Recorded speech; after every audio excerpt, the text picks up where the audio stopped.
We've all heard that we have to set intentions in order to live the life that we actually want. But what does this actually look like? You can know what you want, you can intend to change it, and you can even understand exactly what needs to change, but you keep finding yourself living exactly as the old you. It is so lovely to have you here for this conversation today. My name is Brooke McGuire, and I love to invite these spaces so that we can sit and we can reflect and we can continue to consciously evolve into our best selves together. So this video is the second part from my last video, which was how to actually change your life. In that video, we went over the 4 steps that actually help you change your life, but that's the first part. The first part is understanding, but understanding is different from actually embodying and living that understanding, which is what we're going to cover today. Because understanding isn't what changes your life. The actual living of that understanding is what does. So just as a quick recap, the 4 steps from the last video were observation, understanding how to curiously and neutrally observe yourself, observe the situations that you're in, the experiences that you're having, until you come to a new awareness, which is step 2. With that new awareness, you can actually take self-responsibility because you have more understanding of what is mine, what is not mine, what is someone else's, and what am I actually truly responsible for, and what do I need to be accountable of in my life. From that space, you can actually create intentions to actually change your life. And that is where we're going to continue forward with today. This is about living and embodying all of what you have already become aware of, all of the things that you have observed within yourself and outside of yourself, taking the things that you're self-responsible for, and now moving forward with that intentionality. So today we're going to cover the 4 steps of intentionality, choice, integrity, and conscious evolution. So now that you've seen clearly and you understand the situation that you're in, you understand the feelings and thoughts that you've been experiencing, you've taken responsibility, now we move into the following questions or reflections. Who do I want to be here? How do I actually want to move forward? What actually aligns with me? And what am I intentionally changing? What am I intentionally choosing? An intention gives you direction, but it does not and it cannot walk the path for you. Once we understand our intention and the direction we're moving towards, that brings us to choice, the next step. This is the moment that things become real, because choice happens in every single moment of life. Every single day offers us opportunities to make choices. And that means it's giving you an opportunity to choose what you already intended for, what you already said that you wanted. So, for example, you can intend to have a boundary, but that boundary doesn't matter until the moment that happens in your experience where it gives you the opportunity to speak up and set that boundary, to set it lovingly from yourself with self-awareness, with self-responsibility. You can intend to treat yourself with more love, but then you're offered the opportunity or the moment where you are triggered. And it's really telling, what do we do after that? This is why we continuously are observing. That's why observation is the very first step, and we constantly come back to it. Because we have these moments that happen, and it's on us to observe and be real with ourselves. Now, I also really want to touch on compassion again. We talked about this in the last video, and it is a crucial part of this entire process. Because when we have a choice point and we make a choice like the old version of ourselves, which is something that we're trying to change or we're desiring to change, if we continuously go the old way and then we're judging ourselves and shaming ourselves, most likely we're going to continue to go the old way. We have to approach ourselves with love so that we can understand that there's a reason why I keep making that same decision. And every moment that I choose to sit with myself, be honest with myself, be real, so that I can see things and understand them clearly, then it offers me another moment where I can make a new decision. If we judge ourselves, we're holding ourselves to that old image, but that's not who you are anymore. You deserve to set yourself free from that. And every moment offers you another opportunity. There are always going to be more moments. And so, can you use this with your awareness to say, it's okay when I make mistakes? Because what matters is not just what happened in that moment, but what happens after that moment. How I receive what happened, what I chose, even if I went against my own intentions or against my own values. And how can I continue to move forward from here? How can I continue to use this whole process to keep understanding myself better, to understand why do I keep going back, so that I can continue to go a different direction, into the direction that I actually desire? Because you can intend to leave an old pattern behind until you're faced with a moment that offers you the choice of that old familiar choice being right there in front of you. Being so easy to just follow that old path, follow that old choice. But can you sit with yourself in that moment, and can you observe yourself in that moment? Because every time we do that, that's one step towards the life that we actually desire. It's one step towards the person who we are choosing to be. And it doesn't all change in one moment because we set the intention. That's why choice is the next step, because intentions are beautiful and really, really invaluable, truly. But it also depends on every moment you're offered a choice. What direction are you going? And can you curiously, compassionately observe yourself through that, release judgment so that you can continue to move forwards? This step is where intention actually becomes your choice. Just because you made an intention doesn't mean you're automatically going to be that person. No, you're faced with opportunities every single day.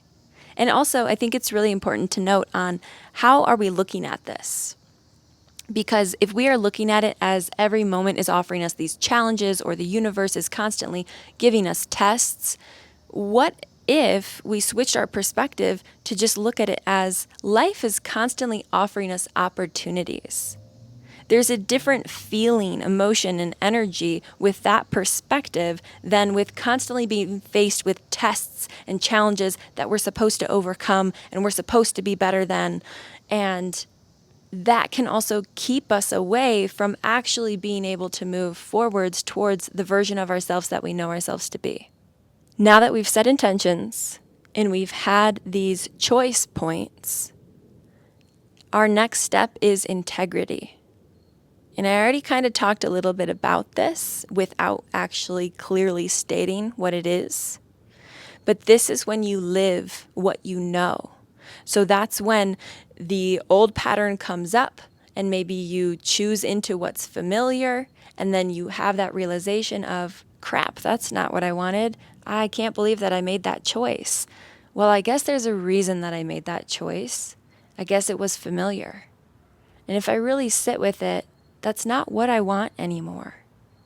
I'm going to continue to be committed to who I know myself to be and stay committed to the intentions that I set. So when that next choice point comes up, I can have integrity to my intention. This is not about having moral perfection. This is not about doing everything right. So when we're talking about integrity here, we're actually talking about alignment. alignment to yourself, to your values, to what you say actually matters to you, to what you say you actually desire. So, in the last step, I was briefly talking about how we can easily judge ourselves, and it makes sense that we judge ourselves. Actually, it's a protective mechanism. So, when we're choosing and we make a choice that's outside of our integrity, that's actually an opportunity to love ourselves and to have compassion for ourselves. That there are reasons that these patterns keep happening. And the more I can sit with myself and understand myself, the better I can take care of myself, the better decisions I can make for myself. If we get stuck in that judgment, we can get pulled back into these old ways where we let go of the observation and we get sucked into resentment and all these other low vibration emotions and energies that then dictates the way we're perceiving the world and perceiving things around us. That can lead us to no longer taking responsibility and accountability for what is ours because we're so stuck in shame, for example. When we release ourselves from that and we understand that we're human and humans make mistakes. And when I allow myself to make mistakes, I allow myself the opportunity to love myself in a new way, to take better care of myself, to make better choices. Healing is not linear, and that's why this entire framework from the last video to this video is a continuous journey of observing it, observing what's going on, becoming aware of what's going on, taking responsibility for it, making new intentions, allowing your intentions to continuously expand. Sometimes we make an intention, and every time we come to that choice point, it actually gives us an opportunity to make a shift and make a little bit of a shift and another little bit of a shift, to continuously pivot those intentions until they're actually fully supportive of us.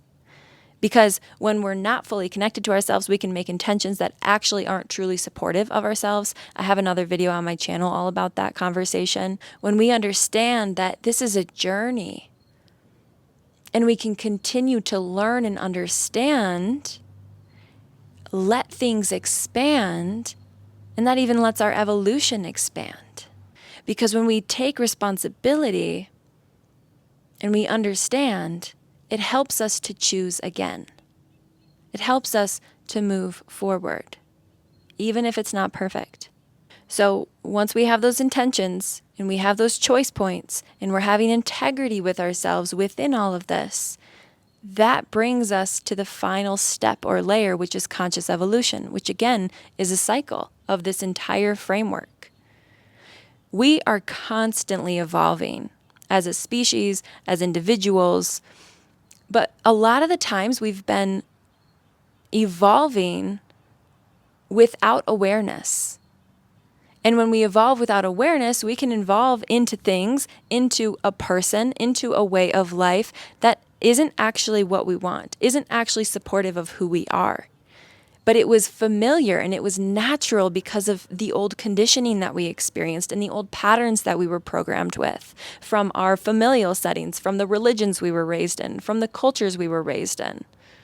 So every choice is offering us new information about ourselves. And we can take that information and benefit from it. So you choose, you experience, and then you're observing. You're becoming aware. You gain a new understanding. Your intentions evolve through your self-responsibility. And then you make another choice. This is completely different than ordinary evolution. This is you consciously taking ownership of your life, of your impact on the people around you, on the world around you. The patterns that you perpetuate ripple out and affect the world around you. And so how can we create massive change in the world? By changing ourselves, changing our approach to life. It can be that simple. Doesn't necessarily mean that it's easy. This can be very difficult work, and that's why it's important to have community, to have conversations like this, to reflect. All of this is one step forward on that journey to the life that you actually deserve and desire. There's actually an insert from an ebook that I wrote a few years ago that I wanted to read here. So, as one begins to choose awareness through observation of their experience, they finally claim their power to start becoming the person they truly wish to be, aside from all the emotional conditioning and programmed perceptions that they lived in before, and even now still. One can then find a balance which works for them while understanding that they have the power to even shift that balance as they continue to grow and expand their reality to their heart's desires. We all have the ability to create the life of our dreams. Sometimes we just have to be reminded of this power that lives inside of us. The power to observe, the power to learn, the power and willingness to understand so we may evolve into who we actually truly want to be. Conscious evolution through awareness is what will bring man into a new era, one of compassion, expansion, and love as we begin to understand why we all became the way that we are today. Along with the knowingness that we have the power to change what is no longer serving our highest good and the highest good for all of humanity. Now, my work has evolved quite a bit from when I originally wrote this, and conscious evolution is not just shifting through awareness. There's all these other layers of self-responsibility and integrity to who we are choosing to be, what we are intending, and having integrity within that. But this is conscious evolution, and conscious evolution is happening through the conscious relationship that we are having with our own evolution. You're not trying to, and if you are, this is a reminder that this whole journey is not about perfecting who you are, perfecting your healing, or becoming or coming to this permanently healed version of yourself. This is a continuous relationship. And when we can show up with relationship, with everything in our experience, that's when everything starts to change. There are so many people teaching on all of these topics, and what I've been seeing recently over the last many months is more and more people are understanding and speaking out about how relationship is the core of everything. And we haven't gotten to it yet. I'll throw in a little teaser here, but the main purpose of my work is conscious relationships with yourself, with other people, with life in general, literally with the food you have, with money, with every part of life. Because as you start to change these relationships externally and internally, the other and opposite also changes. Because how you treat yourself and how you relate to yourself affects the way that you're able to relate to the world around you and the people around you. So you are developing a conscious relationship with your own life, your own evolution. And I think that that is really beautiful.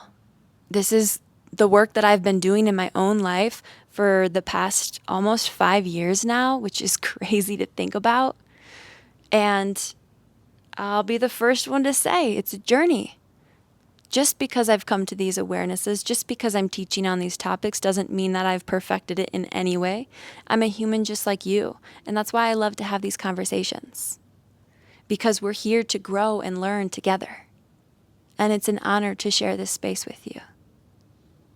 Now, to wrap today up, this conversation, I would love to invite you into a question, as always. So where in your life do you already know what you want? But your choices haven't fully caught up to that understanding yet. Where are you in this whole framework? And can you acknowledge and honor yourself for being there? There's a reason that you are here right now, listening to this, reflecting on this. And it's because you have chosen into conscious evolution. And so you deserve to be able to use all this information to create the life that you want. I believe in you. I love you, and I wish you a beautifully aligned day.